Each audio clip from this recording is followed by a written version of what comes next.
안녕하십니까. 송세무사의 구실이야기 19번째 이야기입니다. 2019년 하반기 대주주 양도소득세 신고 납부 기한이 찾아왔습니다. 바로 2019년에 대주주에 해당하신 분들은 2019년 7월 1일부터 12월 31일 사이에 매도한 주식에 대하여 신고하셔야 하는 것입니다.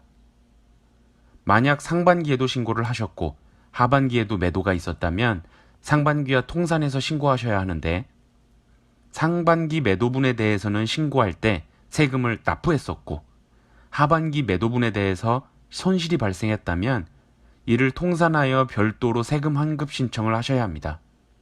반대로 상반기에 손실이 발생하여 납부한 세금이 없었고 하반기 매도분에 대해서 이익이 발생했다면 상반기 손실과 통산해서 하반기 매도분에 대한 신고를 올해 2월 말까지 하면서 납부까지 이행해야 합니다. 오늘은 이렇게 2월 말까지 대주주 양도소득세 신고를 할 때 필요한 서류가 무엇인지 설명드리고자 합니다.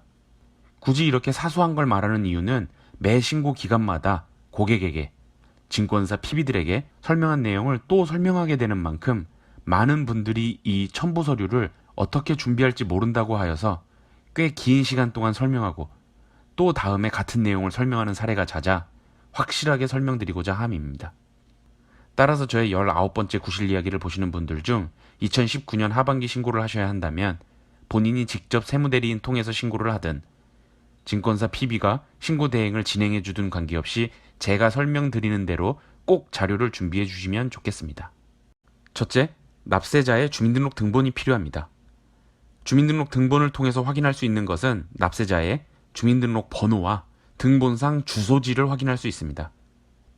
가끔씩 세무대리인에게 자료를 제공하면서 개인정보라는 이유만으로 주민등록 등본상 주민등록 번호 뒷자리를 땡땡땡으로 표시되게 조회하여 제출하시는 분들이 있는데, 이렇게 하면 세무서에 신고를 할 수가 없습니다. 어떤 세무기든 신고서상 인적사항에 이름과 주민등록 번호를 기재하게끔 되어 있는데, 이름과 주민등록번호 뒷자리를 땡땡땡으로 신고하면 이를 받아보는 국세청 공무원들이 어떤 납세자가 신고를 한 것인지 확인이 불가능하기 때문입니다. 따라서 반드시 주민등록 등본에 주민등록 번호가 전체 나타나게 제출하셔야 합니다. 더불어 주민등록 등본을 제출받는 이유는 납세자의 현재 등본상 주소지를 확인하기 위함입니다.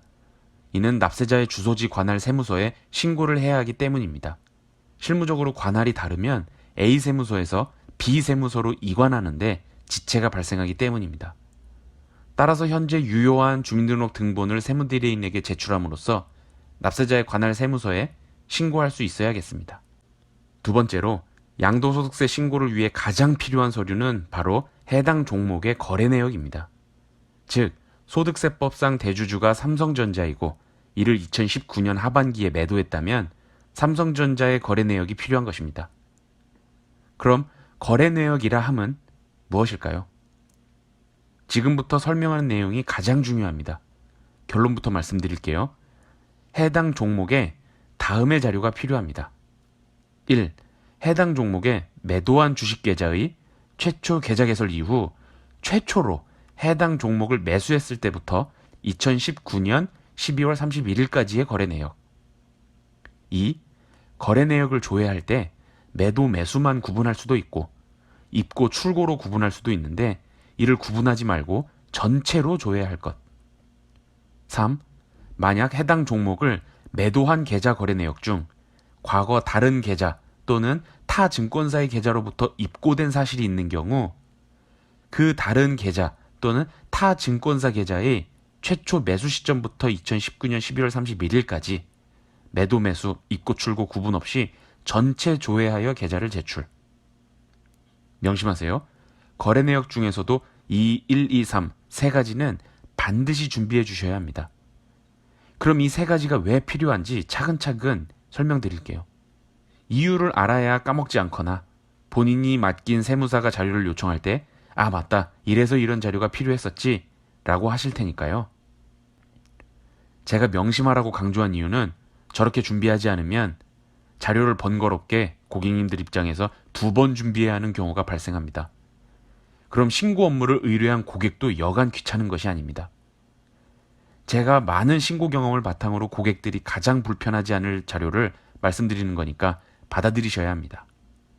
매도한 주식 계좌의 최초 계좌 개설 이후 최초로 해당 종목을 매수했을 때부터 2019년 12월 31일까지 거래 내역을 요청한 것에 대한 설명입니다.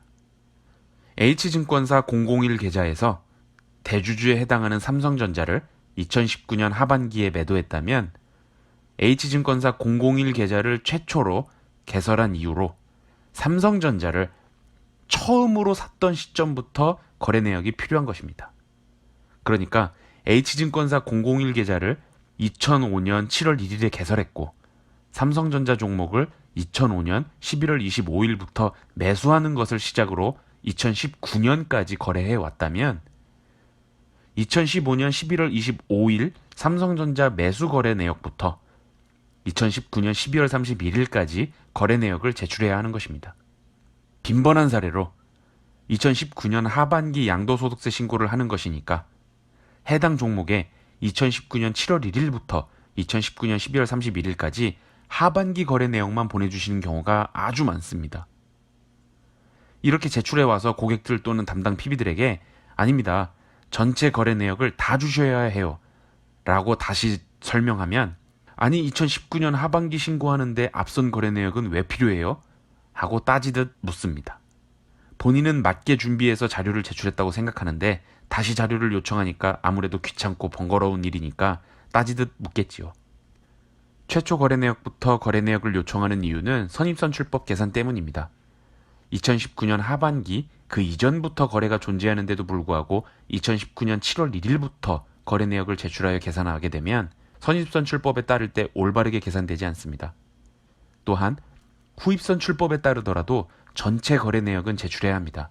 최초 거래부터 계좌를 조회하니 출력물이 100장이 넘더라도 다 제출해야 하는데 그 이유는 후입선출법으로 신고하고 입증 서류로서 2019년 7월 1일부터 거래 내역을 잘라서 제출하면 담당 조사관이 후입선출법으로 계산했음을 곧바로 눈치챌 수 있기 때문입니다. 그러나 100장이 넘는 거래 내역 전체를 제출하게 되면 이를 조사관이 전부 입증해야 하기 때문에 선입선출법으로 했는지 후입선출법으로 했는지 찾아보는데 어려움이 있으므로 이를 위해서라도 반드시 최초 거래 내역부터 제출되어야 합니다.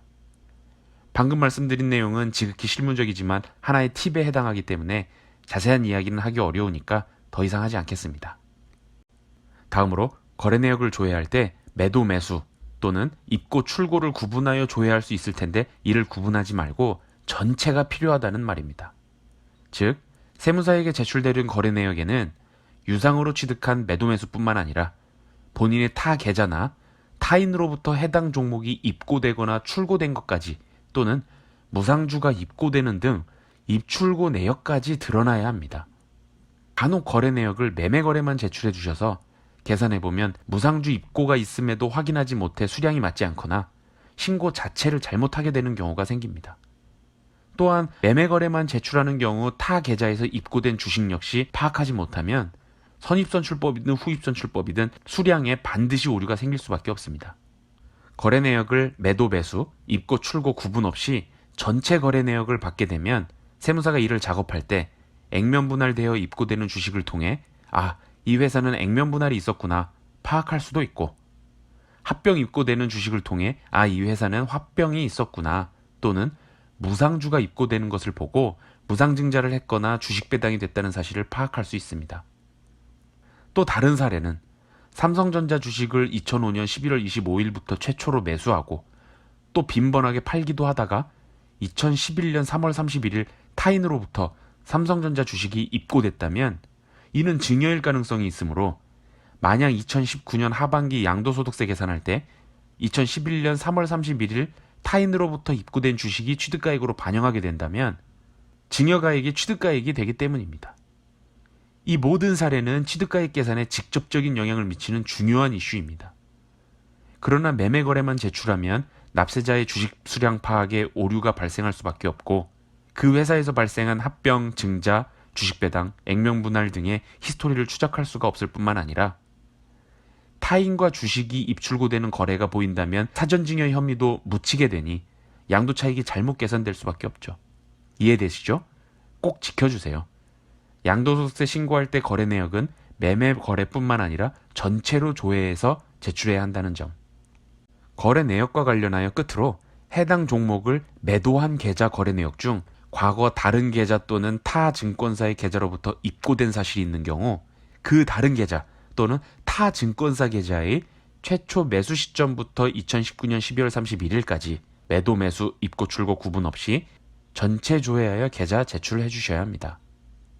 앞선 설명과 비슷한 이유일 수 있는데 앞서서는 매매 거래 구분 없이 제출해야 한다는 것이 핵심이라면 이번 설명은 어쨌든 이번에 매도한 종목의 계좌에 타 계좌에서 입고된 주식이 포함되어 있는 경우에 이 계좌로 출고시킨 상대방 계좌의 거래 내역 전체가 필요하다는 뜻입니다.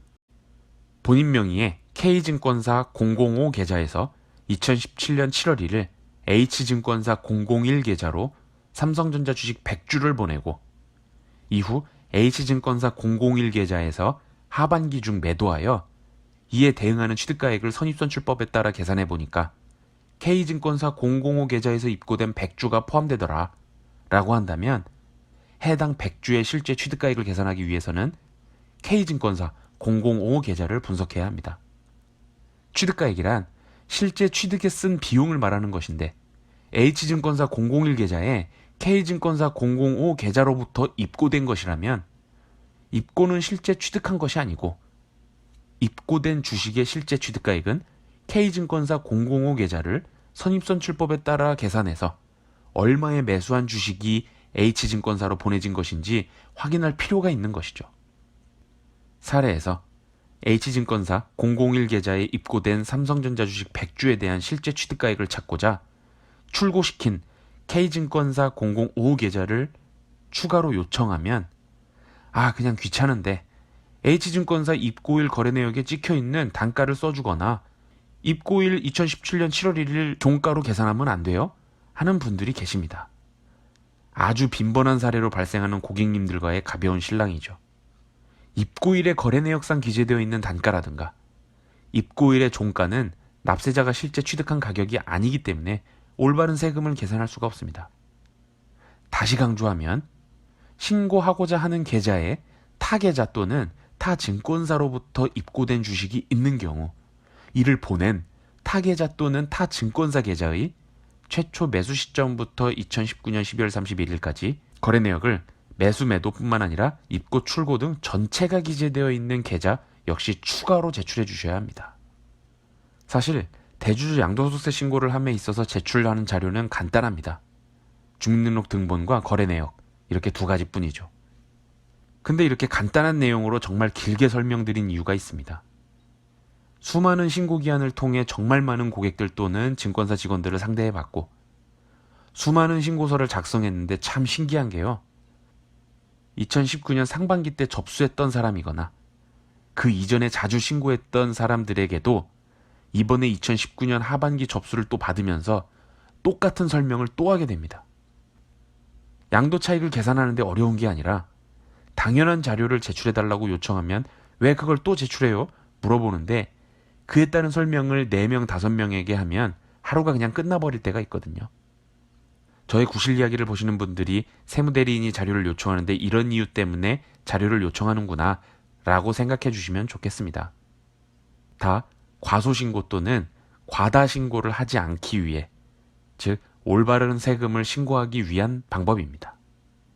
이번 19번째 이야기는 별것 아니긴 해도 궁금해하는 분들이 계실 것 같아 도움이 될 수 있었으면 좋겠습니다.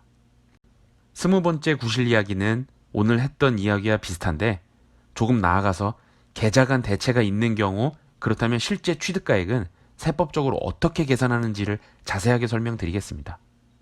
이상으로 송세무사의 구실 이야기 19번째 이야기를 마치겠습니다. 정말 감사합니다.